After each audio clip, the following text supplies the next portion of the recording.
Hello everyone, welcome to BioWise Learning. As you all know, like this channel is totally oriented towards the preparation you are doing, for exams like CSIR, BARC, ICAR, ICMR, etc.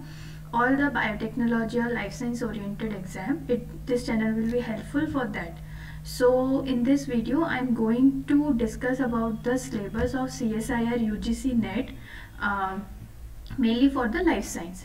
सो काफ़ी लोगों को ये problem होती है कि syllabus क्या है, कहाँ से स्टार्ट करें, कैसे करें. So this is the solution for all your problems. Just stay with us and watch this video. You will be got to know about many things about the life science exam, that's mainly CSIR life science exam. So यहाँ पे total आपको 13 unit मिलेंगी. The first one is molecules and their interaction relevant to biology. This unit is mainly also known as biochemistry. Second is cellular organization, or we can say cell biology. Third is fundamental process or molecular biology. Fourth is cell communication and cell signaling. Fifth is developmental biology. Sixth is plant physiology. Seventh is animal physiology. Eighth is inheritance biology. Ninth is diversity of life forms. 10th is ecology. 11th evolution and behavior. 12th is applied biology, and 13th is method in biology. So as you can see, this is the mixture of all your BSc or MSc exams, all your mixture of syllabus of BSc and MSc exam. So which unit we have to prepare and which unit we have to leave. Everyone is concerned about कि 3 कर लें, 4 कर लें, 7 कर लें, 8 कर लें. तो how many units you have to target to clear this exam? So if we talk about, like, there is no written rules कि you have to do only 7 units or 9 units. जो भी आपको समझ में आता है, जितनी भी यूनिट आपकी कैपेबिलिटी में है, आप उतनी यूनिट कीजिए. लेकिन हाँ, ये ज़रूर होता है कि कौन सी यूनिट नहीं छोड़नी चाहिए कभी भी. तो इफ़ यू आस्क मी, तो कभी भी अपने को फर्स्ट यूनिट नहीं छोड़नी चाहिए, because it the basic unit biochemistry. अगर आप ये यूनिट छोड़ देंगे तो बाकी यूनिट हो सकता है आपको थोड़ी कम समझ में आए. Second is cell biology. Third is fundamental. Fourth is cell communication. These 4 units are the most fundamental units and the most basic unit of life science. So आपको ये 4 यूनिट तो ज़रूर से करनी चाहिए. And more over 12th unit and 13th unit, ये आपको जो 6th यूनिट है, ये हमेशा आपको प्रिपेयर करनी चाहिए. नॉट कि CSIR एग्ज़ाम, ये सारे ही एग्ज़ाम्स में आती हैं. प्लस आप जब आगे चल के PhD में जाएंगे तो ये यूनिट्स आपको बहुत ज़्यादा हेल्प करेंगी, क्योंकि ये आपको एक्सपेरिमेंट डिज़ाइन करने में और आपकी PhD ईजिली निकालने में हेल्प करेंगी. अब बात आती है कौन सी यूनिट मोस्ट स्कोरिंग है, कि कौन सी यूनिट हमें सबसे ज़्यादा पढ़नी चाहिए जिससे हमारा JRF क्लियर ही हो जाए. तो अगर हम देखें, मोर और लेस सारी यूनिट में से सेम वेटेज के क्वेश्चंस आते हैं. इट्स अराउंड 25-30 ऑफ मार्क्स, कि सारी यूनिट में से इतने मार्क्स के क्वेश्चन आने ही आने हैं. कुछ यूनिट ऐसी होती हैं जो कभी कभी ज़्यादा आ जाती हैं. For example in 2020 November exam, developmental biology and plant physiology was come in the 40 to 42 marks. So we always be like prepare developmental biology and plant physiology more thoroughly, because it helps you to gain more marks, because these are not tough units, these are the easy units and you can target them very easily. So आपको ये unit ज़रूर करनी चाहिए. अब हम आगे देखें अगर कि क्या क्या सिलेबस है, तो अगर आप देखेंगे बायोकेमिस्ट्री एंड सेलुलर बायोलॉजी, ये आपको पूरा सिलेबस ऐसा लगेगा कि आपने ये BSc MSc में पढ़ा है.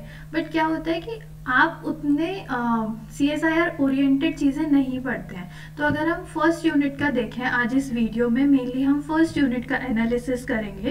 तो इसमें जो फर्स्ट पार्ट आता है, that is structure of atoms, molecules and chemical bonds. इसमें आपको स्ट्रक्चर पढ़ना होता है, केमिकल बॉन्ड्स पढ़ने होते हैं, like ionic bond, metallic bond, covalent bond. इन सब बॉन्ड्स के बारे में आपको पढ़ना होता है, जिसमें से कि क्वेश्चन हर बार आता ही आता है. सेकेंड होता है composition, structure and function of biomolecules. Biomolecules like amino acid, proteins, nucleic acid, vitamins, carbohydrate, lipids. इनमें से जो मोस्ट इम्पॉर्टेंट होता है वो होता है प्रोटीन.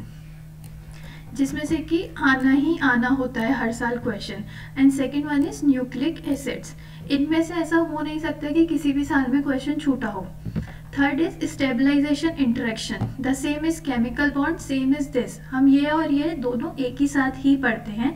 इसमें से भी आप एक क्वेश्चन हमेशा एक्सपेक्ट कर सकते हो कि कितनी बॉन्ड एनर्जी होती है, या फिर दो मॉलिक्यूल्स में कितने हाइड्रोजन बॉन्ड्स बनते हैं, आपको हाइड्रोजन बॉन्ड्स की काउंटिंग करना आना चाहिए। Now D point is principle of biophysical chemistry, that is आपको pH calculation, buffer, reaction kinetics, thermodynamics, colligative property. तो इसमें से आप एक्सपेक्ट कर सकते हैं पीएच में से हर साल क्वेश्चन आना होता है, और एक रिएक्शन काइनेटिक्स में से हर साल क्वेश्चन आना होता है। एंड इफ वी से sometimes in thermodynamics, thermodynamics is gives free energy का कैलकुलेशन, या फिर आपको टोटल गिव्स फ्री एनर्जी निकालने को बोल दिया जाएगा, एंट्रोपी, एंथैल्पी निकालने को बोल दिया जाएगा। Now E part is bioenergetics, which also comes in thermodynamics, which they give in the E point. Then glycolysis, oxidative phosphorylation, coupled reaction, group transfer, biology, energy transducer. So this is the metabolism part which you have to learn. These two parts like glycolysis, oxidative phosphorylation, ETC, gluconeogenesis, glycogen synthesis, the metabolism part should be thoroughly learned, because it's the most important part not only for CSIR but for your many exams like ICMR, ICAR, BARC, CUSET, everywhere you got this question. From this you can expect 1 or 2 questions from this part. Now the F point is principle of catalysis, enzyme and enzyme kinetics, enzyme regulation, mechanism of enzyme catalysis, isoenzyme. You will expect a numerical type question or a match the following type question. You they will give you some match the column की आपको graph बना के दे देंगे inhibition का, and you have to match that graph with the what type of inhibition is that. So you will expect 1 or 2 question from this in every attempt. You have to calculate the turnover number, और the efficiency, the specificity और the specific activity. आपको numerical ज़्यादा दिखेंगे इसमें से। Numerical ऐसा नहीं जिससे न्यूमेरिकल नहीं होते वो घबरा करके इस चीज़ को छोड़ दे। Numerical, basic numerical, if you start learning the formulas, the direct formula based questions will be there, which we will going to discuss on this channel. Now G is conformation of protein, the most important part you can't leave in any attempt. The Ramachandran plot, always there is 1 to 2 question in every attempt. Secondary structure के ऊपर question आपको हमेशा मिलेगा, tertiary structure के ऊपर आपको conformation of proteins के ऊपर आपको question कि यह अल्फा हेलिक्स है, ये बीटा शीट है, या ये बीटा टर्न है, इसमें कितना एंगल होता है, क्या एंगल ऑफ रामाचंद्रन प्लॉट होता है, फाई और साई एंगल आपसे हमेशा हर अटेम्प्ट में पूछा जाएगा, किस तरीके का फोल्ड हो रहा है, everything. Now the H point is conformation of nucleic acid, A है, बी है, जेड है, अबाउट TRNMI, ये आप 3rd यूनिट में भी पढ़ते हैं मॉलिक्यूलर बायोलॉजी, तो हम ये नहीं बोलेंगे ये इस यूनिट का मोस्ट इम्पॉर्टेंट पार्ट है, बट येस ये 3rd यूनिट का मोस्ट इम्पॉर्टेंट पार्ट है। नाउ इसमें आपसे क्या पूछा जाता है, इनके कन्फर्मेशंस पूछे जाते हैं कि ये लेफ्ट टर्न है, या लेफ्ट ओरिएंटेड है, या राइट ओरिएंटेड है, इसमें किस तरीके के माइनर और मेजर ग्रुप्स बनते हैं। तो इस तरीके से आपसे इसमें क्वेश्चंस पूछे जाते हैं। Now the stability of protein and nucleic acid, इसमें आपसे काफ़ी क्वेश्चंस पूछे जाते हैं about denaturation of protein, renaturation, degradation, folding, किस तरीके की फोल्डिंग है, उन फोल्डिंग्स में कौन सा स्ट्रक्चर सबसे ज़्यादा स्टेबल है, कौन सा लेस स्टेबल है, किसकी एंट्रोपी ज़्यादा है, किसकी एनर्जी ज़्यादा है। इस तरीके के क्वेश्चन आप इसमें से एक्सपेक्ट कर सकते हैं। And stability of nucleic acid, इसमें से बहुत कम क्वेश्चंस आते हैं, बट या अगेन थोड़े बहुत आपको कभी कभी किसी अटेम्प्ट में मिल जाएंगे, बट स्टेबिलिटी ऑफ प्रोटीन्स के ऊपर आपको हर बार एक क्वेश्चन आपको मिल सकता है।